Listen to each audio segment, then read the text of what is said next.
Download Game Time today. What time is it? It's game time.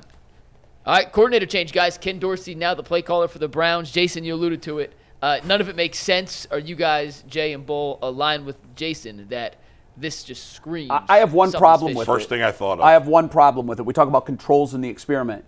If the Browns come out and score over 20 for the first time this season, let's say they put up 35 on a Ravens defense that is, by the way, I think this team's going to the Super Bowl. But if in the near future this Browns offense springs to life and is awesome, here's the question everybody's going to have. It's one they asked in New England for 15 years. Coach or quarterback? Yeah. We can't figure out what smells in the trash if you take all of it out at once.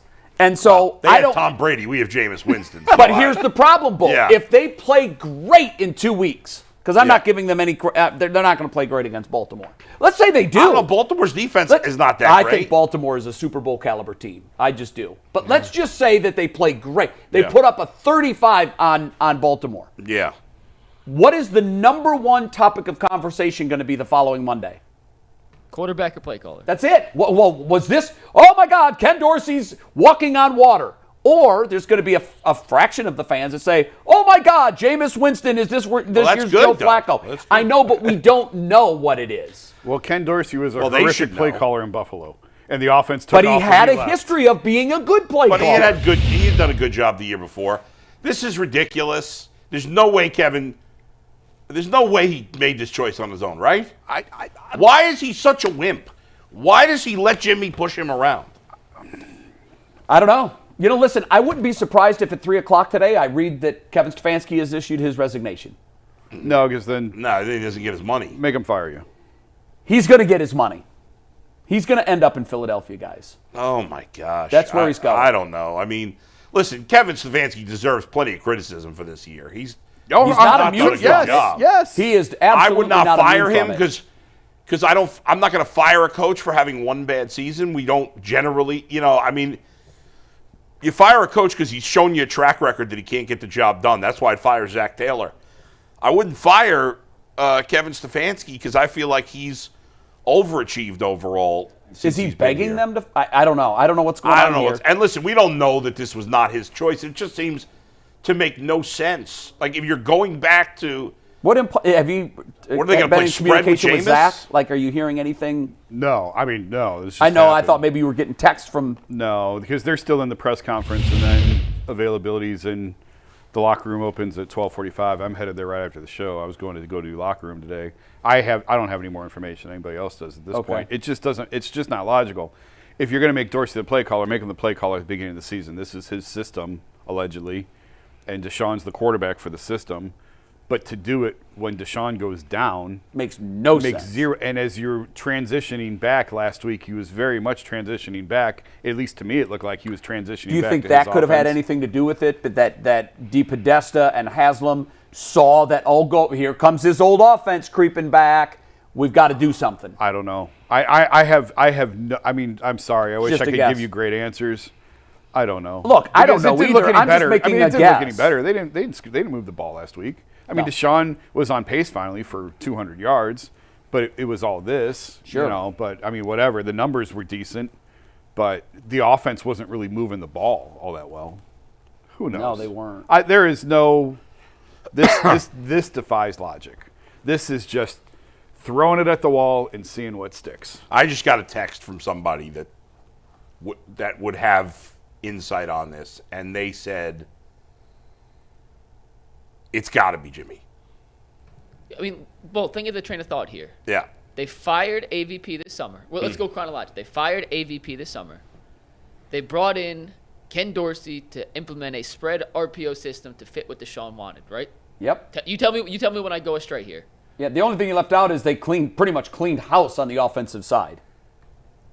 No, I'm saying, yeah. But I'm yes, just saying, where's going chronological? Your initial premise is correct. Fire AVP, hire Dorsey to implement spread RPO concepts for Deshaun. The offense through the first 7 weeks of the season did not really work. Deshaun's out, so the quarterback that was here to do spread RPO is now injured. You have a quarterback who's traditionally excelled in play action under center, traditional West Coast offense. And now that's your quarterback, you're going to hand over play calling duties to the offensive coordinator you brought in to help maximize Deshaun Watson. Completely backwards as far as I see. Just, that chronological order is correct, right? Jay, I think he's got it right. Yeah. I don't know how you make that make sense. There's nothing about this that's logical. Nothing. But it's the Browns. That's why I say I know we don't know. But to me, it just seems like another impulsive Jimmy move. That's what it feels like. And I don't want to sit here because I wear so many hats. I don't want to sit here and say definitively it's Jimmy because I just found out when you guys did 6 minutes ago. And you're the journalist of the bunch. We're opining. So I can't. I can't. But I mean, yeah, it feels like it was someone above. I mean, Kevin's saying it was solely his decision. What's he supposed to say? Of course he's going to say that. Yeah. What else is he supposed to say? But it certainly feels like. Yeah, Kevin woke up this morning and just lost all confidence in his play calling abilities. Well, don't you think Dorsey was forced on him in the first place, most likely? Yeah, I did. Yeah, we talked about that at the time. So why doesn't Jimmy just sell the team? And again, it feels a little unfair because we don't know for sure about any of this stuff. We don't know. But Bull, the reason we don't know is because they've got a steel curtain, right? And they don't let us in on how this. But all teams do that, though, Jay. Most teams do that. But the reason that's problematic, if you're winning, who cares? That's true. Carte blanche, man. Is it Robert Kraft? Is it Bill Belichick? Now they're feuding. Who cares?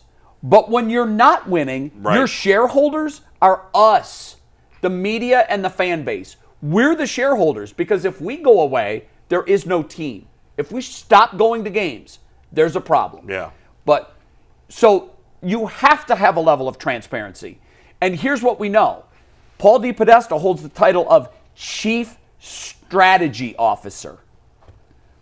Okay, well, what then is the general manager doing? What power does the head coach have? Who is actually handing in the draft cards? Yeah. We don't know. And because we don't know, I have to blame the person at the tip top because he knows everything. And he's decided everything. It's his flow chart. Yeah. And if he doesn't want to share it with fans, then you get the blame. You know, if Jimmy Haslam forced Ken Dorsey on Stefanski, which I think we all believe, if he forced Kevin Stefanski to run a spread offense, which he didn't think was best for this team, and he was right, and if he's again forced him to give up his play calling, then I hate to say it, but it's almost a hopeless situation. Well, I feel like it is a hopeless situation. Because if these things are happening with the only coach you've had that has had any level of success, and now you're going to push him out the door after one bad season. I know they haven't been good every year, but this is the one season where you could put a decent amount of the blame on Kevin Stefanski, at least a percentage of it, in my opinion. And so if you're going to give up on him when you already neutered him coming into the season based on one bad season, then why would any good coach want to come work for Jimmy Haslam? The same guy that did that fired the last offensive coordinator who didn't call plays. Kevin Stefanski did not fire AVP. No, of course not. I mean, that's an opinion. Yeah. But based on everything I know about Kevin and how this organization runs, that decision was made in a closet with Jimmy and Deshaun and Paul and, you know, to get to where we want to go and to get the most out of our quarterback, we've got to run a system that our quarterback feels comfortable with, and AVP can't run it. Yeah. So now he's gone, and in comes, I don't know that Kevin didn't pick him, but in all likelihood, he was told, here's our guy, we need you to sign off. What's Kevin going to do at that point? And that's just such a bad way to run an organization. It is, and that's where we are, Bull. You know, when I moved to Cleveland to work on the Fan, and they wanted to partner me with someone, they didn't just say, "Oh, here's the guy. You know, here's your partner." Because they're smart. I had a chance to meet. I did a test run with like 5 different people, and then they said, "Who are you most comfortable?" Yeah, and I was like, "Let's go with this guy." And if you got to work with somebody, you got to have some sort of relationship. And that's not even a fair comparison, really, because I wasn't Dustin's boss. We were partners. This is even worse.